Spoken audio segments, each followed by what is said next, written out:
हरे कृष्णा। भाद्रपद माह के कृष्ण पक्ष की षष्ठी तिथि को हल षष्ठी का पर्व आता है। इसे बलराम जयंती भी कहते हैं। मान्यता है कि इस दिन बलराम जी का जन्म हुआ था। तभी से इस दिन को भक्त श्री कृष्ण के बड़े भाई श्री बलराम जी के जन्म उत्सव के रूप में बड़ी धूमधाम से मनाते हैं। इस दिन को हल छठ, कंवर छठ आदि नामों से भी जाना जाता है। इस व्रत को लेकर मान्यता है कि इस दिन विधि पूर्वक व्रत करने और पूजा कर कथा का पाठ करने से संतान की प्राप्ति होती है और मौजूदा संतान को दीर्घायु होने का आशीर्वाद मिलता है।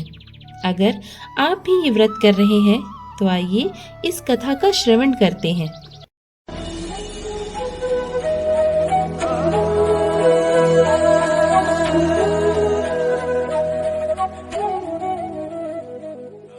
बहुत समय पहले एक ग्वालिन थी। वह प्रसव पीड़ा में होने के बावजूद दूध दही बेचने निकल गई। उसे लगा कि ऐसा ना करने पर वह दूध और दही खराब हो जाएगा। घर से निकलते ही कुछ दूर आगे बढ़ने पर उसे प्रसव पीड़ा तेज शुरू हो गई। तब उसने एक झरबेरी की ओट में बच्चे को जन्म दिया और बच्चे को वहीं छोड़कर दूध बेचने चली गई। संयोग से उस दिन हल षष्ठी थी। ग्वालिन ने गाय और भैंस के दूध को मिलाकर उसे बस भैंस का दूध बताकर बेच दिया। उधर जिस झरबेरी के नीचे उसने बच्चे को छोड़ा था, उसके पास ही एक किसान खेत में हल चला रहा था। अचानक से किसान के बैल भड़क गए और हल का फल बच्चे के शरीर में घुस गया, जिससे बच्चे की मृत्यु हो गई।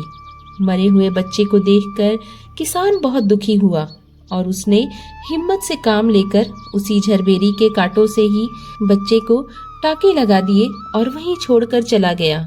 जब ग्वालिन सारा दूध और दही बेचकर अपने बच्चे के पास आई तो बच्चे को मरा हुआ देखा।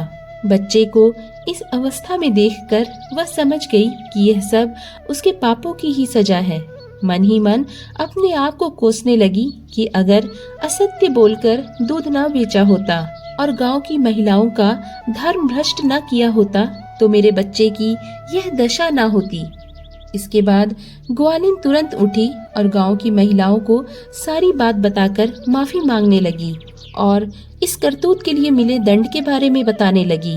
गांव की महिलाओं को ग्वालिन पर रहम आ गया और उस पर रहम खाकर क्षमा कर दिया और साथ ही उसे आशीर्वाद भी दिया। जब ग्वालिन गांव से निकलकर वापस अपने बच्चे के पास पहुंची तो उसका बच्चा जीवित हो गया था। उसने ईश्वर का बहुत धन्यवाद कहा और आगे से फिर झूठ ना बोलने का प्रण भी लिया।